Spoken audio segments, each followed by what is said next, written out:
Notícia de última hora também. Marcos Duval vai ser ouvido pela polícia hoje.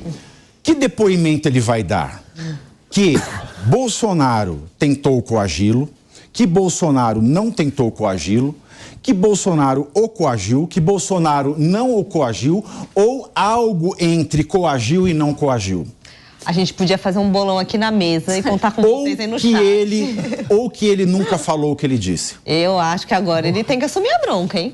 Acho que agora ele teria que assumir do coagir, Renato, porque... só uma coisa ele que nunca falou o que ele disse. Que eu fico pensando, assim, qual que seria o propósito? Que aí é uma questão também jurídica. A gente sabe, e isso ficou comprovado quando veio à tona aquele áudio envolvendo o ex-presidente Temer, né? Que a gravação ambiental... Nossa, acabou com o país para nada.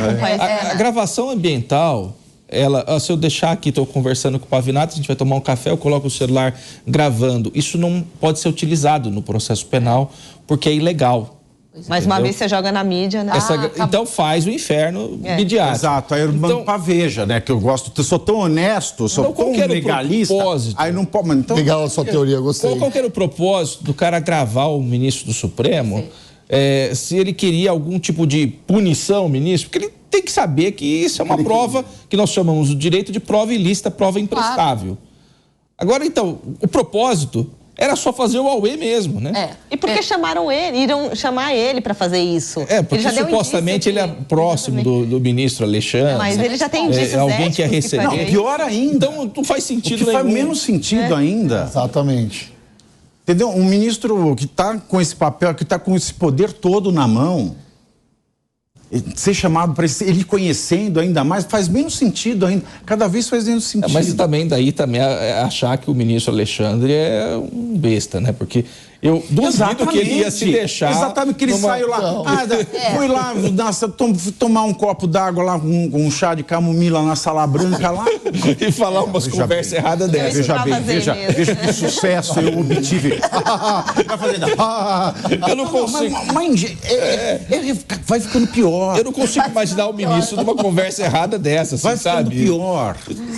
A gente não consegue nem levar a sério, né? Porque aí ele vai chegar na polícia agora. Ele vai falar, vai fazer. Bom, ele disse que não bulisse, você buliu a senhor. Cada hora a história vai ficando pior. Exatamente. E o Alexandre de Moraes entrou nessa sem querer, né? Entrei de gaiato no navio, né, cara? O Bolsonaro já falou alguma coisa aí? Não, ainda não. O Bolsonaro está colocando a mão na cabeça, meu Deus, mais uma. Todo dia uma, né? Ele pediu nacionalidade italiana agora, o Bolsonaro. Foi a última, né? Que ele tá achando que tá tão complicado aqui, melhor ir para a Itália. Vamos ver se o Brasil eu não sei que não tá na pauta nisso, mas ele acenou já para 2026 também. Porque a gente tem que lembrar também da... A gente tem que lembrar também da hipótese que não sabemos. Né? Que é... Inquérito é sigiloso. Sim. Pode ser que isso tenha gerado alguma prova lá à época da semana, da segunda quinzena de dezembro, depois que ele foi lá relatar isso ao Alexandre de Moraes. Pode ser que exista alguma coisa. Pode ser. Então, o que não faz sentido. O que não faz sentido é que se isso foi levado a sério, não faz sentido ele ter ido à Veja. Exatamente. Sim. Fui relatar sigilosamente, mas 2 horas da manhã eu tava com uma vontade lá e acabei contando. Sem reunir as provas, sem, sabe, vou lá e vou jogar, vou ventilar. Abriu lá o Instagram. Tem gente que não aguenta. Essa foto tá só com 120 curtidas. Entrou em depressão, São perguntas. Porque assim, se a coisa foi, se ele fez a denúncia como ele falou que fez, fazer a denúncia não é fazer fofoca. Claro. Ele é senador, ele sabe. É 4 anos, ele nunca foi político, mas ele é 4 anos senador, ele sabe como funciona. Já aprendeu alguma coisa. Político, né? Ele já participou de mesa do Senado, é um cara que transita bem, é um cara que trabalhou para a primeira eleição. Uma boa formação, né? Claro. Uma boa experiência. Mas o cara da SWAT e tal, ele não é uma pessoa... mas o que ele fazia na SWAT? Quando a gente fala SWAT, nossa, SWAT. É aqueles caras que descem do prédio, não sei o quê. Mas o que ele fazia? A gente não sabe se Agora, neste momento, tá mais pra SWAT Trapalhões, lembra? Da SWAT Trapalhões? Socorro, Didi! Que vinha na caixa de papelão. Porque, de fato, não faz sentido nenhum. Agora, a gente fica na expectativa do que vai ser dito para a autoridade policial e se a autoridade policial vai disponibilizar, né, vai deixar que esse depoimento seja público. Qual que é o seu palpite, doutor Renato? Porque o inquérito está em sigilo.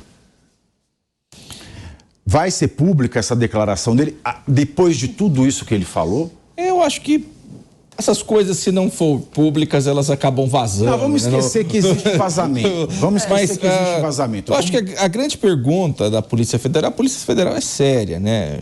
O delegado da Polícia Federal que vai ouvi-lo, acho que a primeira coisa é saber se esses prints que estão na imprensa, se eles são verdadeiros ou não.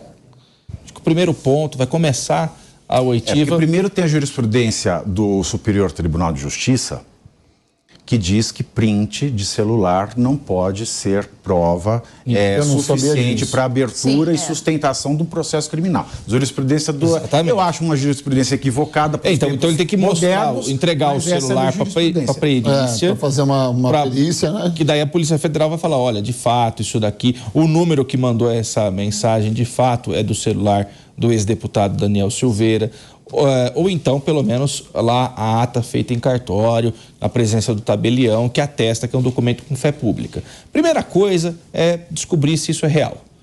Descobriu é real, daí vamos ver os desdobramentos. Se tem nessas mensagens algum crime.